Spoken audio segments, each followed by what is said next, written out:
What's cracking, y'all? You are now watching Boo TV. Appreciate you for stopping in. Like, comment, subscribe, hit the bell, stay notified, and let's get into the topic for today. What's cracking, y'all?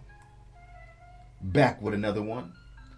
Got my Batman mug and my stinging nettle tea. Hot tea. Supposed to help with my blood pressure with long-term use. We'll see. Save that for a video on my new channel coming soon. Basketball stories. Indiana Glory with Larry Bird, Reggie Miller, and Isiah Thomas. NBA on TNT. This one was submitted 5-6 months ago by none other than the amazing Dutch T, but was also submitted by a couple other people as well. I think Crayontis was one of them, don't quote me on that, and a couple others. But I decided to hold off on doing this one for a couple months just because I know how YouTube has been lately with copywriting and blocking my videos and all this stuff. So I wanted some time to go by, especially being on TNT. It's one of those networks that tend to hit me with the copyright attack. So I wanted to let some time go by, let the video itself play its course, and then me come back and react to it and do my best.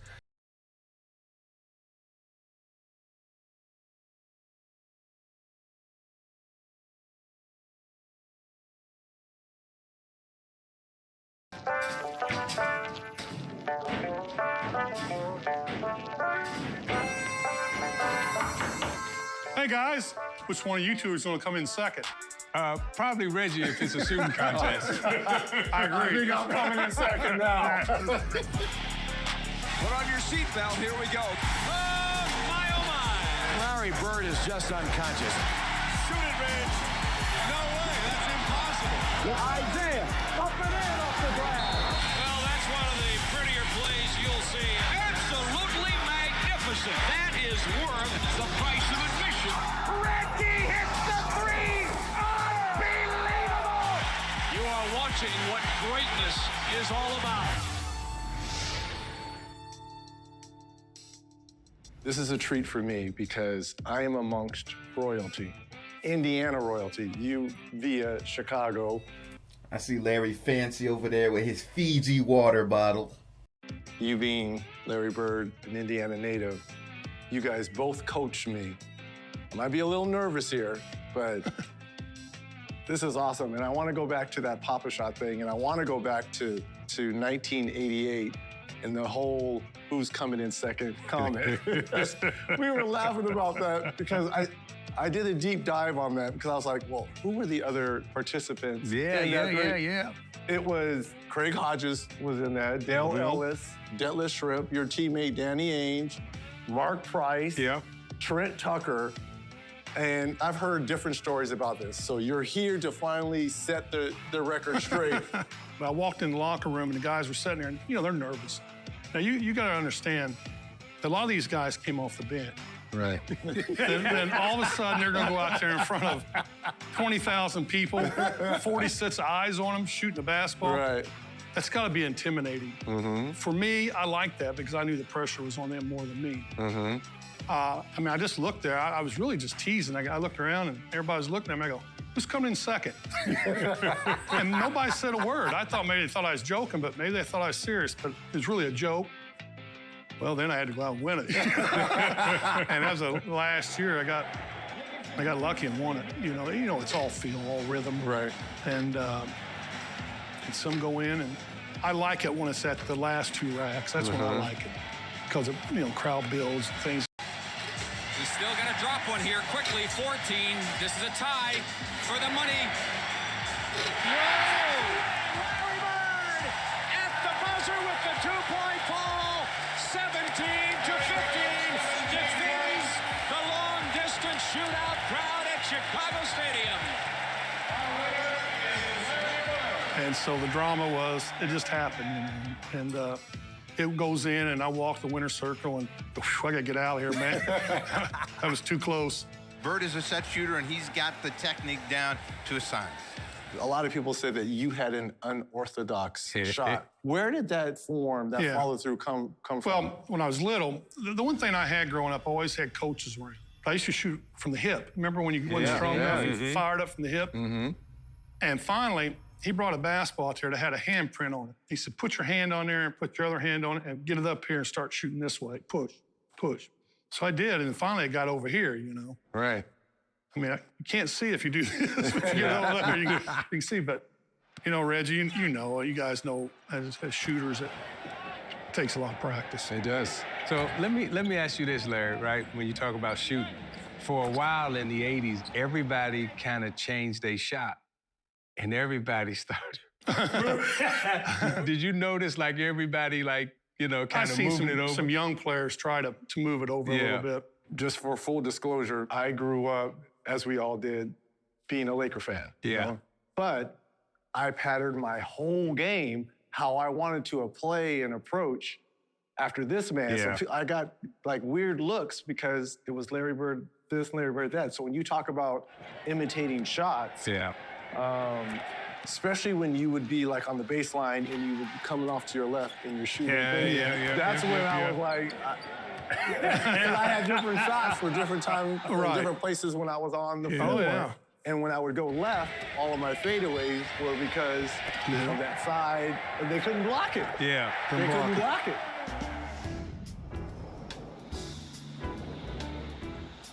You're a Chicago kid. How in the hell did Bobby Knight go to Chicago and get you from going to DePaul? So Coach Knight comes to the house, and he walks in with Quinn Buckner and Wayne Embry. And Coach comes in and he goes, you know, hi, Mrs. Thomas. Now I'm sitting there and this is my mother, right? So this is Coach. They never even talked to me, right? So he's like, you know, offer your son 3 things. You know, he'll get a good education. You know, I teach him everything I know about basketball, and he'll be a gentleman, right? Those are the 3 things that he was offering. Short conversation, and, you know, eventually my brother and Coach Knight get into, like, a big tiff, and so my brother challenges to the point where Coach. they're taking off, Coach getting ready to... Yeah, my brother challenges Coach, like, hey, you know, hey, we can take this outside.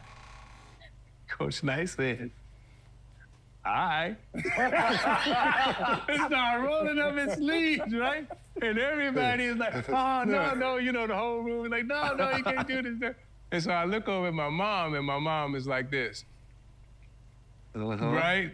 And, you know, she ended up sending me to Indiana. But Quinn, to this day, says to me, the thing that he regrets most is that when you first went down to school, that he wasn't there. Right. I think Quinn was... Yeah, he's playing in some kind of tournament. Yeah. And he said he still feels bad about Larry not being there for Larry the first 2 weeks or so that he was at school at Indiana. Because he still feels that had he been there, you know, we'd be talking about it. What happened in those What happened in those 2 weeks? What transpired? Can you imagine him and Coach Knight together with Quinn Buckner? No, I can't. That's it would have been. I think the basketball gods were like, "Nah, we can't let this happen." Well, I mean, I wanted to go Kentucky, but Kentucky quit recruiting me, so it was down to Indiana State and IU. So I went to IU. Financially, I couldn't stay. Okay. Reggie, I just couldn't do it. Couldn't do it. It wasn't I was homesick or I didn't like the coach.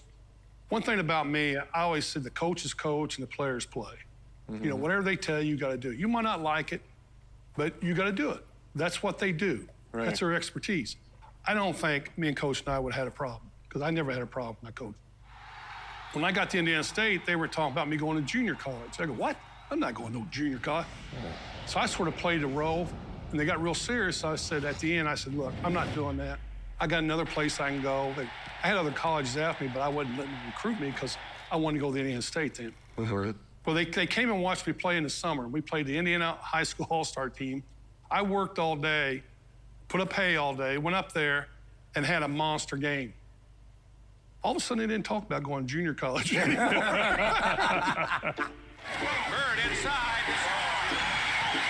College basketball's player of the year, Larry Bird. I don't know about you guys. You guys are champions. You guys have won at the highest level.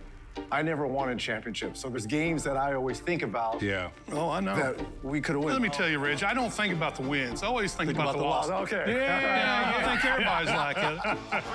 I've heard Larry say that several of times.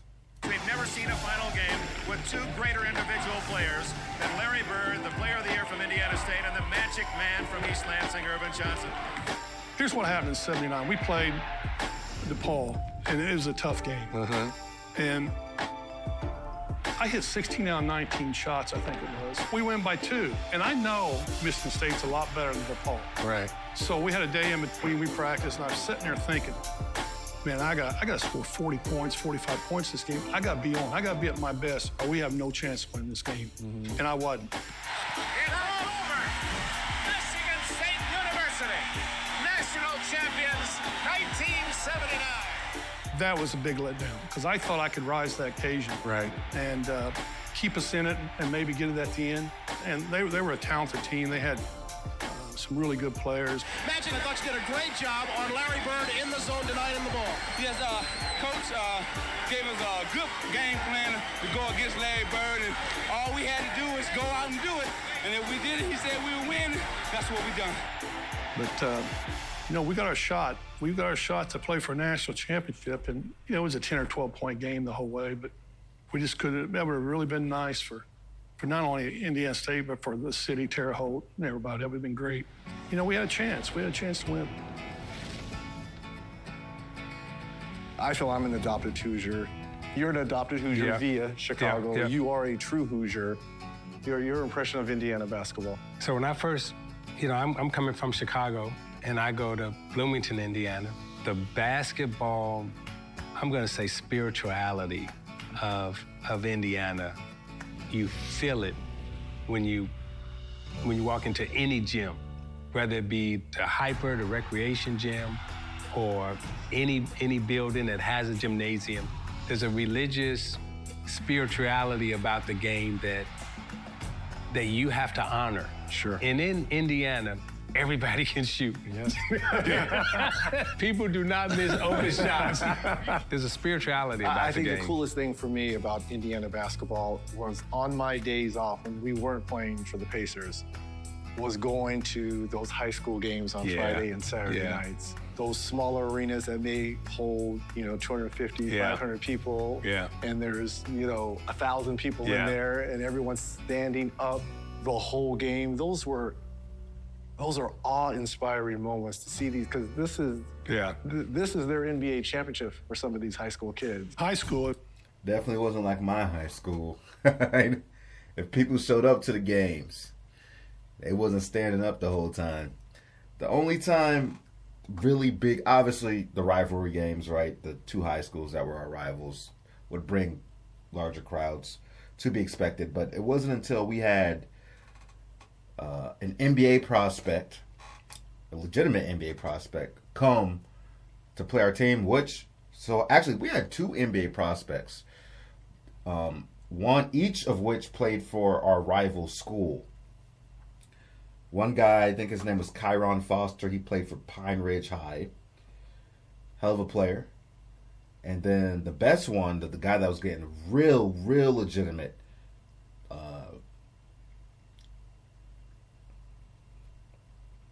attention as an NBA prospect, was Keith Bromba. He was like 6'8". Dude was pulling up from the logo, just shooting threes, dunking, doing everything, and the gym was packed for that guy. Dude was easily the best player I had ever seen play that time in my life outside of like professional players. I don't know what happened to him. I don't know if he went and played overseas, but I just knew for damn sure the guy was going to the league. But he was one of those guys, if I remember correctly, he was getting in trouble off the court, if I'm not mistaken. It was crazy because our gymnasium held 2,700, and we get probably 35 in there every year. College, I think we see capacity about 10,000, and they could have got 15,000 there in Terre Haute back then. But back when I was a kid, we had basketball courts all over our town. And if you went out in the country, there'd be a basketball court. On a barn On a somewhere, barn. yeah. I mean, that's the way it was. So, to me, that's what basketball is all about. Community coming together, everybody involved.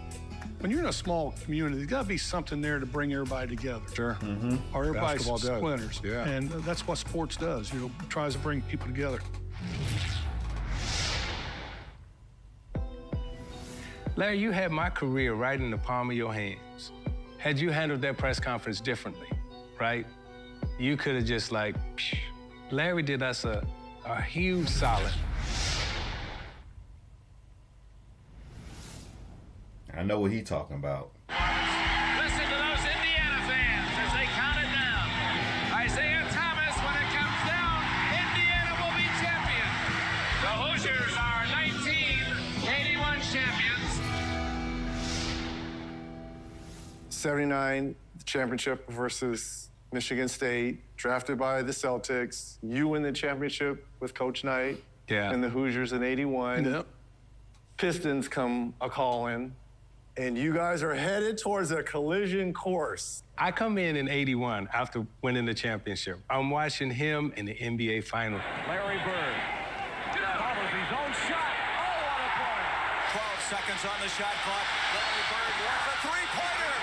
The Boston Celtics have won the World Championship in 1981. And I'm like, I want to Yeah, I want to be a part of that. I want to Absolutely. I want to learn how to do that. Yeah. Because they were playing basketball at such a high level. Now I had won a championship in Indiana, and I knew in Detroit, like, we were nowhere near that level, not only of play, but of thinking. Like the intellect that they were playing with was it was like they on another level.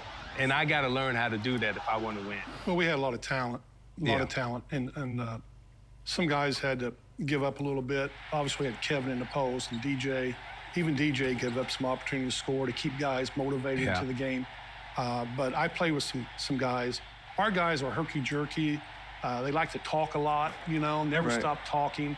But they were talented, and they came to play for the most time, That's all you can ask for. How did the roster change from an upstart Detroit Pistons to Buddha and Lambeer and Rod? I mean, you had to change things. I don't know if you remember this game, Larry, but we played in Hartford. It was an exhibition game. We went up 1, and we walk out on the court, and Benson is guarding Larry, right? And Larry looks at me and he was calling me Cheese. He goes, Cheesy, like you putting him on me? you putting him on me? I was like, that's all I got, man. That's all I got right now. And he goes, I'm taking right down to the baseline. I'm gonna shoot it right over him. So after the game, our buses were lined up next to each other, right? And Larry goes, hey man, don't ever put that guy on me again. Right? So the next year, coming back, right? We playing in Hartford again, and I said, Larry, I got something for your ass. Nah, he said, who? I said, Rodman. I got somebody for you now. But they were great teachers, and the lesson was, you got to play at a higher level. You got to be better. And everything that the Detroit Pistons became is because of them. And that's real talk. Rodman, we all know the great defensive player Rodman was, but Larry used to cook Rodman, man. Larry used to cook him. How does number 15 make you feel? It feels great. Whatever happened to the Los Angeles Dynasty? You guys were talking about a dynasty. Here's where it is, right here. That's the dynasty. All right, Red. We're the best team in the world right now. Being on these elite teams, you're talking about guys having to sacrifice. Listening to you guys, the conversation about having these tough conversations with Hall of Fame players. No, I didn't have a lot of conversations. I led by example, and they knew. My teammates knew at the end of the game, if it was close, I was going to take the shots. They knew that. Right. So they could set better picks. They'd go for the offensive board. But, 80% of the time, I was going to take that shot. I always try to lead by example, and it worked for me. I know some guys like to talk, One guys footer. together, but I just thought I got the most out of our guys just by playing hard, trying to keep them involved. You know, Reggie, the game of basketball is pretty simple if the ball's moving. Sure.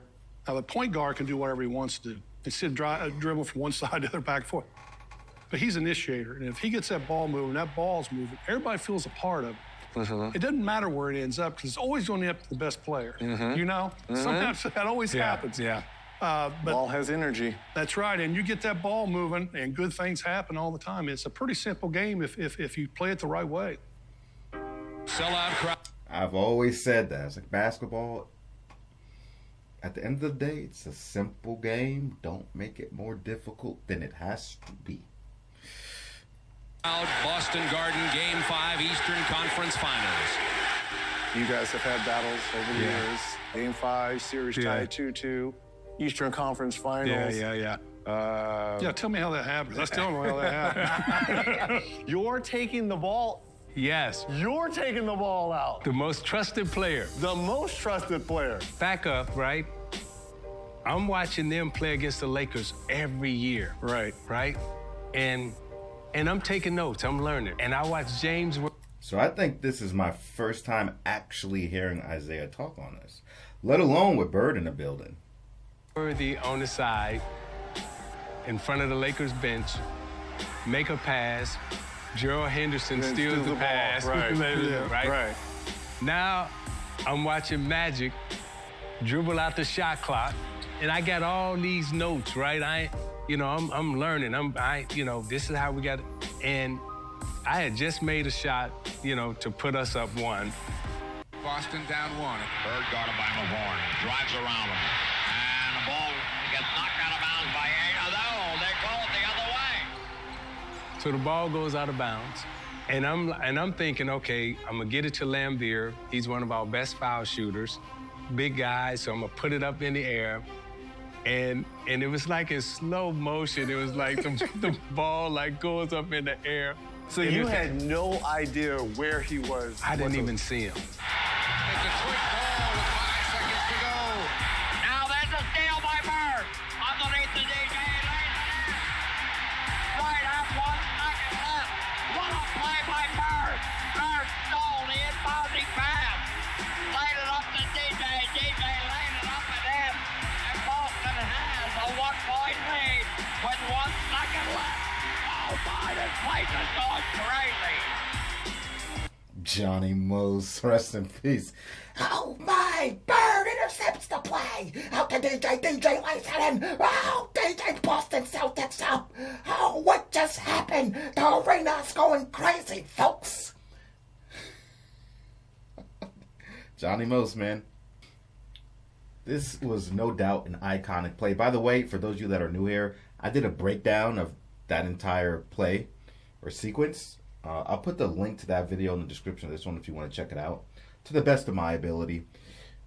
But it would have been amazing if the Boston Celtics would have won the NBA Finals this year. This was 1987, the 86-87 season.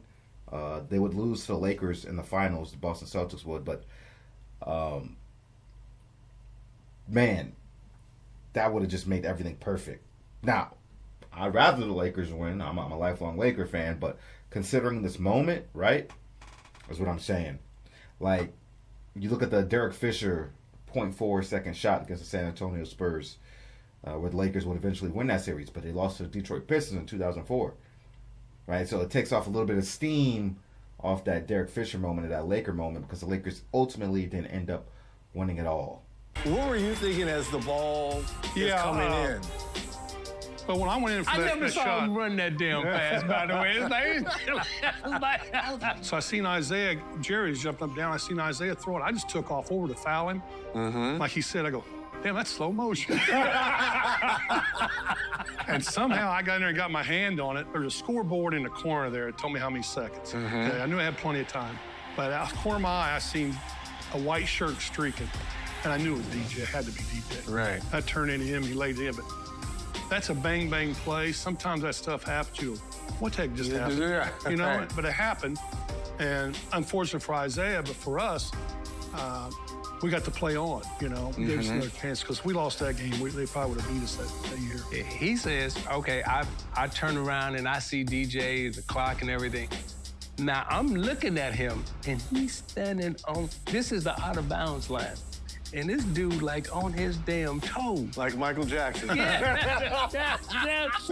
Like Michael Jackson. And in my mind, I'm like saying, please fall, please step out of bounds, step out of bounds. And it felt like he hovered there on his toes for about 5 seconds. That was a great play. But what we learned from that.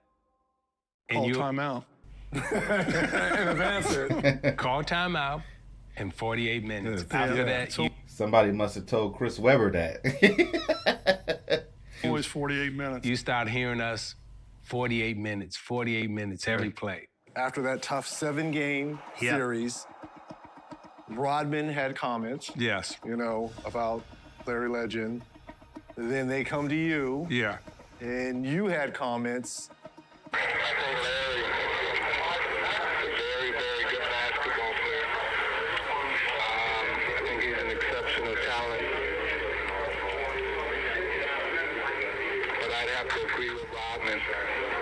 If he was black, he'd be just another good guy. Yeah, so here's the thing, right? Game 7, I think Larry has like a triple-double, like, you know, he torched Rodman, right? So Rodman's all upset, and anybody who knows Rodman. Emotional. Right, you know, so they give him the mic, and he says what he says, right? So then they come to me, and I kind of sarcastically like, yeah, if you know, and I kind of echoed, and so that comment went out. Now, here's the beauty of it. Larry, you had my career right in the palm of your hands. Had you handled that press conference differently, you could have just like, psh. But this is what this man said. If the statements or whatever was said doesn't bother me, I don't think it should bother any of us. But I just feel sorry for Isiah because, you know, just walking in this room and seeing everybody, it must have touched a lot of people. But if Isiah tells me that it was a joking matter, I think we should leave it at that. Now, the media at that So, if I'm not mistaken, and y'all correct me on this was like an awkward press conference because Larry Bird didn't even want to speak on this issue. He didn't. He was more or less forced to speak on it. He didn't want nothing to do with it. He did not feel obligated to speak on it. Correct me if I'm wrong. Time, they kept playing it on, right. And that's where it went. But Larry did us a huge. Do you understand solid. that moment that he's talking about? That yeah, you had? Come on, Reggie. We've been in them locker rooms taking tough losses. You know, competition sometimes brings the best out of you and the worst. Mm-hmm. I mean, there's sometimes after games, I feel like saying things too. All right. Isiah was a great basketball player. He had a big career ahead of him. He could damage his career by saying something I didn't mean. He didn't need that in his life. I didn't need it. I was going to go in the finals. I'm doing a press conference, a packed place, and they're trying to push this thing to another level. You know, get out of here. I ain't got time. I got to get ready for Worthy and Magic. Because if it meant something, I would have said it. Mm-hmm. But it meant nothing to me. Finally, after going head-to-head against the Celtics, you guys finally won in '88. We still don't believe we beat them. Yeah. Hail to the new Eastern Conference Kings, the Detroit Pistons finally. 31 years it took them. McHale and Thomas. What a picture that is. Good luck against the Lakers, I'm sure, is what McHale is telling the Pistons. So 88, Game 5 in the Garden. My Game 5 the previous year was a disaster. Right. Game 5, I'm coming back, and I'm like, okay, I got to win this game. We got to win this game. When we was finally winning and they were exiting the floor, I still couldn't believe, like... We just beat Larry Bird and the Celtics. Yeah. And that was a beautiful moment, you know, for us. And I hope that as champions, we went on and, you know, honored the way that we have been taught how to play. The admiration... I always think it's funny how Isiah Thomas will often say, oh, Michael Jordan used to get his ass kicked by us, blah, blah, blah, before he finally won. Isiah Thomas, you was getting your ass kicked in the 80s, too. What you talking about, bro? Come on, man. that we all have for you, Larry. You inspired a lot of us, not only with your play, but the courage you had, to fight for, what you wanted, in terms of winning and trying to win. And you were slaying the giants, like the real giants. I said right? one thing I have that a lot of people don't have, there's a lot of players have it. I had the ability to play every night. I brought it every night. Yeah. I had a good understanding that Celtics paid me to win basketball games. And it was my job to win basketball games. So every time I walked out there, I felt I had to win to make them happy. Mm-hmm. And the one thing I can say of everything I'd done was I gave it my all. I paid the price with a lot of injuries I had, but I laid it on the line every night. Practice, playing, and it made me better. And plus, I was playing against the world's best. That's what it's all about.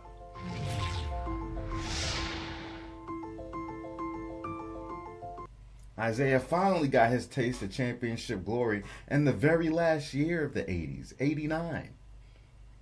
Now, I'm not saying they weren't beating teams too, but he wasn't tasting championship glory as often as he might like people to think or how he be talking in the 80s. Just saying. One of the great shooters of all time. Indiana basketball legend. Reggie Miller. A prime time show. It doesn't get better than that. That, in a nutshell, is Indiana basketball. He has helped lead Indiana into the playoffs yet again. What a marvelous performance by the Pacers, but they come up 5 points short. Took him 13 NBA seasons to get to the finals. Reggie Miller not able to do it. I gotta apologize to both of you guys because you guys are used to excellence, but more importantly, you guys are both used to winning. And I personally, as being the head of the snake, didn't deliver that for you, as you guys were both of you guys were my coaches. And I know it's a team game, but for Larry, when I really that was my team because I had my superpowers then. With you, I didn't necessarily have all my superpowers. We were transitioning. It was after the finals, and we were getting younger. So I just gotta say, I gotta apologize because it was a lot of pressure playing for you guys. I tell you though, Reggie, them years I was there, you had good teams. We did. You guys were good. And my whole thing then was to Rick Carlisle and Dick, I said, how do we convince these guys how good they are? He said, well, they'll wake up one day and realize it. I said, I think they know they're good, but these guys are championship good. And I don't think deep down you guys really thought you could win it. I thought you could. You're in a game 7, every possession vital. Jordan, 3 Pacers surround Michael. And a jump ball is called. One timeout, and a jump ball was Jordan and Rick Smits. They wasn't lined up right. We could have stole the tap and went down and scored. And I said, if we get that possession score too, then we run it out. They win it. Kerr hits the 3. Kerr can tie it and does. And on to the finals. For the 6th time in 8 years, go the Chicago Bulls. Listen to the little. This Pacers team has always been underrated. I hated this Pacers team. But if I'm not mistaken, this Pacers team is the only team to push the championship Chicago Bulls 7 games, if I'm not mistaken.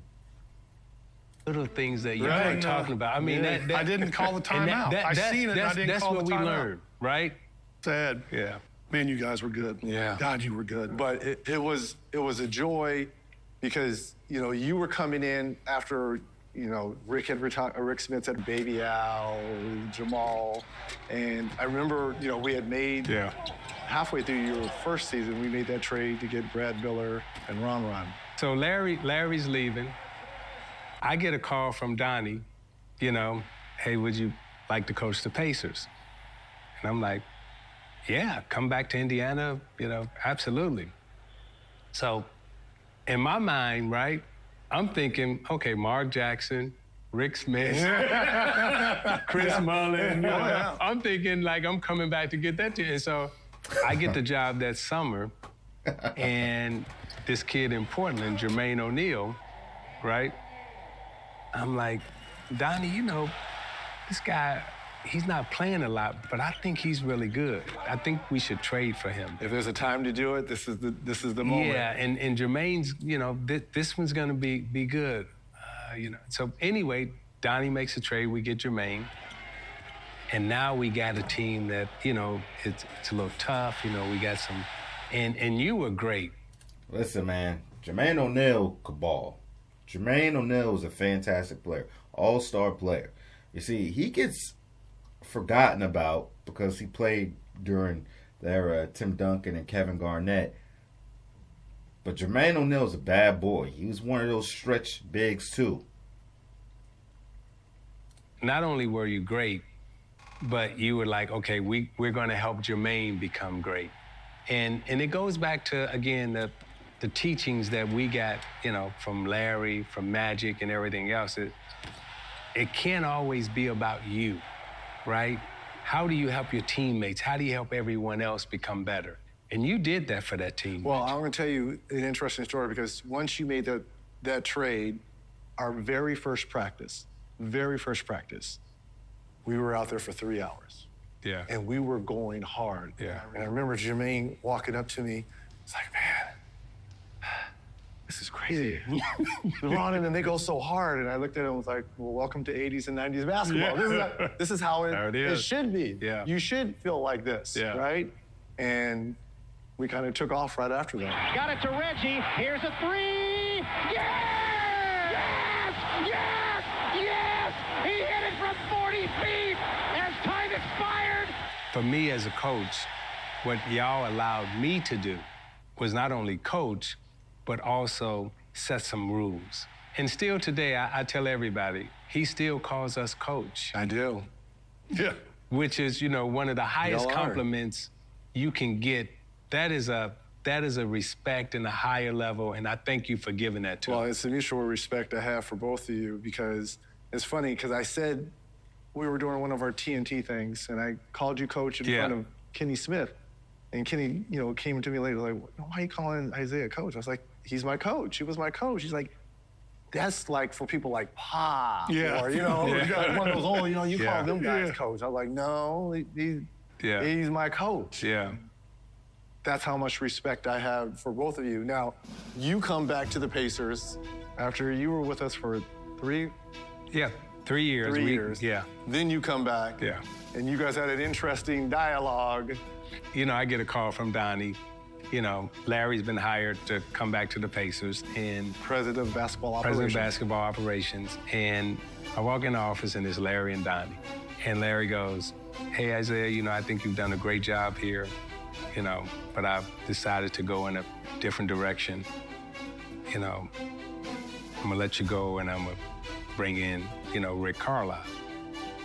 And Larry, I don't know if you remember me saying this to you, but I said, Larry, I think you're making a mistake. I said, Larry, you and I think if we're together here in Indiana, I think we can do great things with this team. I think you and I would be dynamic here. Do you remember me saying that to you? And this is what Larry said, yeah, all that's good, but, you know. He said, you might be right. He going, and you've done a great job here. You haven't done anything wrong. I just like Rick better. Well, what can you say? I was like, you know how close me and Rick are. We have been for since '83 or whatever. I thought Rick would be there forever, you know. Yeah. Things change, but I still think this. I'm gonna say this in front of both of you. I've said this before. I think you made a mistake firing me because I think I'd have won with that team. And I think we never would have had the malice at the Palace in Detroit. Like when you went to Boston with Larry, right? The respect the fans had. I thought that we would have had that in Detroit. 6:46, I remember it to this day, of the third quarter. And here comes Larry Bird. It felt like a train in the middle of old Boston. That's how loud it was. And I never thought about the connective tissue with Isiah Thomas and the Indiana Pacers and in Detroit when it came to the Malice and the Palace. Interesting. I remember looking at Chuck and we said to ourselves, you're in trouble. Oh,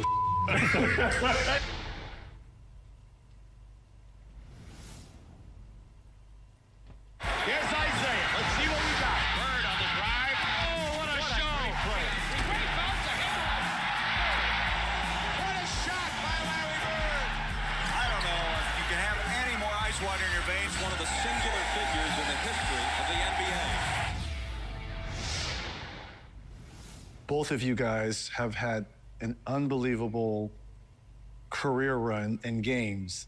So I want us each to kind of talk about favorite moments of each other's that they can remember, because there's so many, and I'm personally going to start here on both of you guys. For this man, and I'm sure he's going to remember this, 1991, Game 5 in the old Boston Garden. Yeah. Larry goes down with an injury late in the second quarter. Bird is hurt. Bird is down. I hate watching this play. I hate Larry it. goes down, goes to locker room. And as soon as we find out the severity of the injury, we will have it for you. Start to third, no Larry. Couple minutes go by, no Larry. We're looking at one another like, we got a chance. We're going to do this. We're going to beat Yeah. the Celtics in the Garden. No one ever beat the Celtics in the Garden. Well, if it's a game I'm thinking about, I had a concussion at halftime. Well, the doctor says you had enough. You can't go back out there. Enough's enough, Larry. My back and this. And I looked up there and the crowd was, oh, you could hear it in there, you know. It wasn't going on good. I said, what's the score up there? He said, we're down. I went to the doc. I said, I got to try this. He said, well, if you get dizzy and all this, come back in. And I go out there, and of course the crowd gets you pumped up. 6:46, I remember it to this day, of the third quarter. And here comes Larry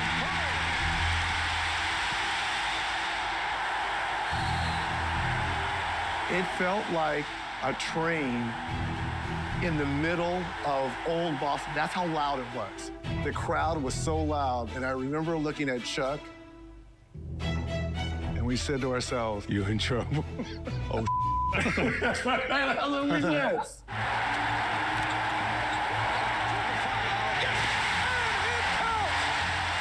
Goes on to score 12 in those 6 minutes. Celtics go on a 33-14 run, and they beat us in Game 5. I noticed Reggie Miller got on the Jordan 11s. I swear, Jordans seem to be the only shoes that you could wear with business suits. Or suits, you know what I mean? But that moment of watching you, look, I know you're supposed to be competitors, but you know, I'm going against the guy who I patterned my game after, and you put on an unbelievable performance. How many times does he drive that spike through your heart with shots like this? But it's been more than the statistical line when you talk about Larry Bird here this afternoon. And in '88, after you finally beat the Celtics, you move on to face another one of your friends in Magic Johnson and the Lakers. Yeah. He's got Dantley and Dumars. Goes to Dumars, who lays it in, and quickly the Pistons have cut the Laker lead to 4. Isiah Thomas is hurt down on the court underneath the basket. I couldn't tell what happened. The 25-point fourth quarter. Game 6, we were closing them out. Because I know, like, if there's a Game 7, we're not winning a Game 7 in L.A. Isiah Thomas has put on a brilliant exhibition of shooting despite an ankle injury. I felt we were a better team. And I felt at that time, like, you know, they didn't really have anyone that can guard me. So I felt like I can pretty much get any shot we want. And so I'm going for it. And when he says, you know, he had a concussion and he had to get back up, well, that's the same way I felt like with my ankle. It's like, okay, we got to win this game, and this is our shot. I don't believe what I'm seeing. The great performance, maybe one of the best we've ever seen in one quarter in NBA Finals history. I mean, you could barely walk in that game. Yeah.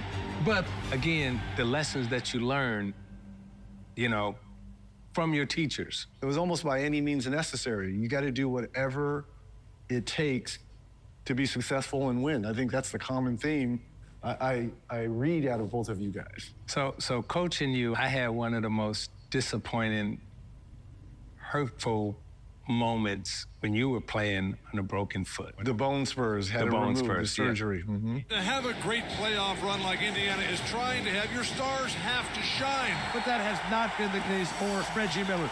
I wanted to do something to help, but I admired you so much because you kept going.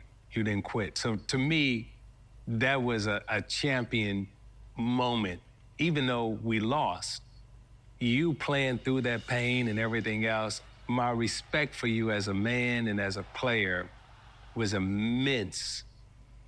When I was around Reggie, everything that Reggie did was the right way. Yes. He knew how to prepare himself. He knew how many shots he had to take after practice, how many free throws. He knew before games how he was going to warm up. And he did it the right way. Yeah. I've been in the league for a long time, and he might be the only guy, or maybe another one, that really prepared himself to play great. Not just to play, but play great. And, I got a little story about years ago. I was in Florida, and I was outside doing something, and something happened. I had to go out there and do something, and I hear my wife screaming. I didn't know what it was. I thought, seen a bug or something, whatever. And it kept going on. So I run in there. Reggie, my wife's sitting there going like, I go, what happened? She goes, I don't know what happened, but Reggie did something spectacular. Off game. Miller for three, and he got it. Reggie Miller with a clutch tray, and it's 105-102. And a steal. Miller retreats to the three-point line and hits again.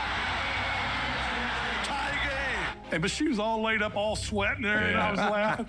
She was screaming, Reggie, oh my God. That was so cool. Reggie Miller scoring 8 points in the final 32 seconds, taunting Spike Lee and 19,000 at Madison Square Garden. I wanted to talk about the art of trash talking. Would you consider yourself a trash talker? Not really. I mean, Come on, Coach. A lot of people do Isaiah. it to demean people. I did it for fun most of the time. Right. So did I. I mean, I would still trash talk. And Reggie Miller in an animated discussion with Spike Lee. Two of my favorite people. I got in the NBA. I got to stand next to Elvin Hayes at the center court. Loved him. And Kareem. I was standing there talking to Elvin. I said, Elvin, I said, see Kevin there? He's talking bad about you. What? I said, Kevin, tell him what you told me. He goes, what's that? I said, you're going to kick his butt tonight. He goes, hey, Elvin, I'm going to kick your butt tonight. Kevin's a rookie. Stuff like that, but it really wasn't vicious. Me and Chuck used to get into it a little bit. I was going to go I right really there. liked Chuck. He knew I liked him. Oh, yeah. And but we you got guys had after battles in terms of talking. Yeah. The one I remember was when you told Chuck, I'm going to go right here in front of our bench. Yeah. I'm going to shoot on this spot. Yes. Yeah. And I'm going to drain it. And he said, Merry Christmas, buddy. Yeah. Trash talking, it's an art form. It was an art form, and it used to be to talk you out of your game. Right. Yeah. To make you do something that you didn't want to do. Like Uncharacteristic. Okay, I don't know if you remember this, Larry. So we playing y'all, and I'm getting ready to take the last shot. We done lost, right? It's game 6, we done lost, right? And Mikhail goes, I hope you make that, because this is the last shot of the season. Turn out the lights. Yeah. And guys I played with, they were always talking, but Emil Carr came up the line one time. They were bad. We won on the road in a playoff game. And Emil stood out there outside their huddle and goes, last one out, turn the lights off. You can also talk trash by your game. Hence your record-breaking 60-point in New Orleans versus Atlanta Hawks. Bird shoots the jumper right side, good. Off the pick comes Bird for the bomb. Got it again. They open the right side. Bird the fall away. He drills it again. That's the best shooting I've ever seen. That's it. The Atlanta. Maybe I heard about this, but well, obviously I know about this game. I know about this game very well, but why was this game played in New Orleans? Hawks bench reacted. Yeah. We were Have all you seen that watching that. video? I did a few years ago. God. Somebody was telling me about To it. me, that's trash talking that was good. by the way you play. Yes. Because when you got the other bench reacting to what you're doing against them, it's spectacular. Well, that's because Dominic dunked on me one time so hard. He almost killed me. So every time I played him, I tried to do my best. There's Bird. Bird, 14 seconds, he got fouled. He hit the shot. Oh, boy. Larry Bird. What more can you say? Larry Bird. Bird has 60 points. It is the greatest shooting exhibition I've ever seen in my life.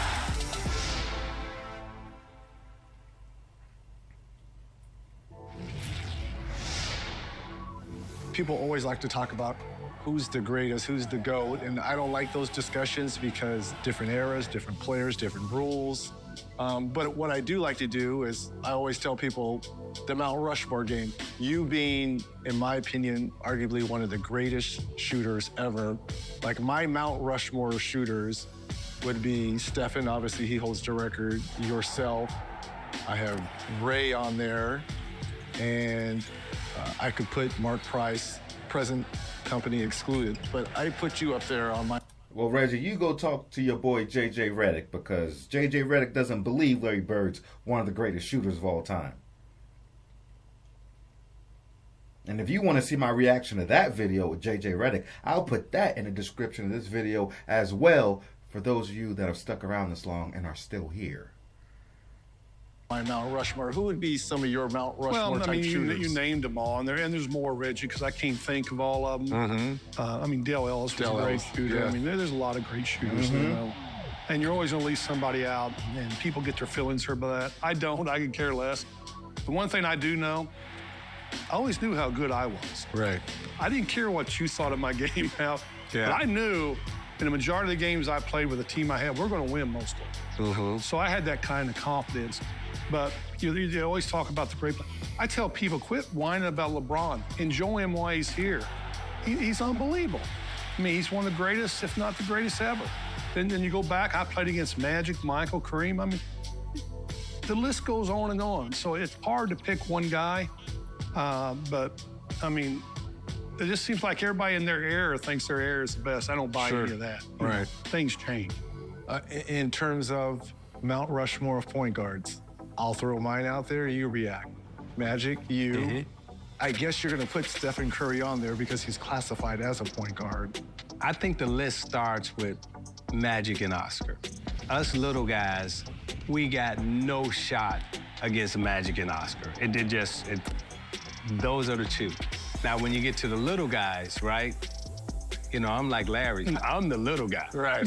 Okay. I say that because the way I had to play in the era that I played in and the way I had to win and the people that I beat, I don't think any of them can do the things that I was able to do with my team.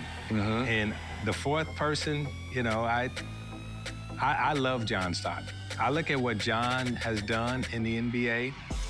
You have to look at those numbers and be like, damn, like, okay, I don't know if anyone will ever touch it. Listen, John Stockton was a cold brother. I did a video on Stockton, too. His assist record, and I don't know if anyone would ever get his steals record. So my four guys, you know, Magic, Oscar, myself, and John. Coach, I'm going to let you go. Isiah answers these questions all the time. We never really get a chance to hear from you, so I'm just going to throw out some current names of players, and you just tell me what you think about their games. Nikola Jokic. I would love to play against him. He's good. He's good, right? He's good. There's so many great centers over the history of our game. Man, is he good. I just hope he stays healthy. Even though they play different positions, obviously, Larry and Joker, a lot of people make the Larry-Luka comparison. I feel like Joker's game is more symbolic of Larry, especially the approach. More so than Luka's is, in my opinion. And able to continue to do what he does because he is fun to watch. Probably more so than anybody in the league. It used to be that when the Golden State was healthy, they were really fun to watch. Now I've switched over to Denver. He makes that whole thing go. And wouldn't he be fun to play with? Oh, man. God. Giannis Antetokounmpo. Yeah. I really like to see his development from where he came in to now. And the length and the strength and the things he does, he's just amazing. I mean, can you imagine if there's 10 guys out there his size playing? Wouldn't that be something? But he's amazing. There's just so many great players in our league now. I really like where the league's at. And from a competitive standpoint, do you see the player? He said this. He said it before he watched that All-Star game live. Today's NBA, man. For instance, Kevin Durant. Oh, yeah. KD. I thought KD would possibly win the scoring title if he's healthy when he first came in. 6 or 7 years in a row because he's so smooth on the offensive end. Very talented player. I always wanted to see him do well. Obviously, Wilt has the 100-point game. I agree with Larry Bird, and Kobe had even said, Kobe thought KD would go down as the greatest scorer of all time. And he could have. But KD he isn't an aggressive scorer like that, even though he could be and shoot it at a high clip, at a high percentage. KD, man, KD just ain't wired like that. If he was, brother, kidding me? Kobe had the 81. Do you think current players or someone we haven't seen yet that's in the high school ranks, do you think someone will ever get to 100? I think one of these days they will. Because of the three-point ball now. You know, Reggie, I seen two things that happened after I retired that it sort of made me go, wow. Klay Thompson had like 38 points in a quarter. Back when we used to get 20, said, man, that was hard to get, Yeah. That was fun. Right. He got like 38 or 39 in a quarter. Right. Then one night I was sitting there, he scored, I think it was 60 points, okay, in 3 quarters and took 8 dribbles. Now, how he's not one of the greatest shooters ever. Yeah, right. I mean, think about that. Yeah. That's just incredible stuff. And you put all these other guys out there. The thing they did, Reggie, they changed the game for the better. They score a lot of points because you can't hold and grab and hit guys coming across the lane and all that. I think they might have loosened up a little bit too much. Right. But the three-point shot, I was really worried 10 years ago that the smaller guards had no place in our game because you're looking out there, Magic 6'9", point guards 6'6". Well, that three-point line, now I'm worried about the centers more so they can't shoot the threes. Right. But the game is in a good spot. I like it's open because guys can show more of their skills. And the shooters will always be shooters. Indiana royalty. Yeah. Indiana royalty. And just for this here, you can hold your sycamore. Give him that Hoosier hat. This is what he's doing. We'll just hold this up for everyone right here. Indiana glory, everyone, right here. This is great.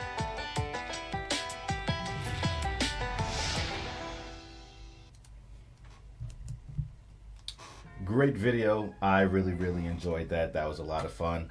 Hopefully, YouTube allows me to keep this up. Please, YouTube, don't do me like that. Don't do me like that, YouTube. Don't do me like that. I want to share this with everybody. I want to experience this with everybody, baby. Don't do me like that. But great video. Appreciate everybody that recommended to me, especially Dutch T, Crown, just pretty sure Crown just did too. But anyway, if you can answer any of those questions I had in the video, drop them in the comment section or just share your general thoughts about anything you want to speak about. I'm here for it. All right? Remember, if you want to check out those other videos, I'll put them in the description of this one. And if I forget to put them in the description of this one, please let me know in the comment section because I have a bad memory. I should just write it down. I got a pen right here. Hold on, let me write this down. Indiana Glory. Put other videos in description, which would be 87 breakdown and the JJ Redick video on Bird. Cool. Like, comment, subscribe, hit the bell, stay notified, and I'll catch you on the next one. We out, baby.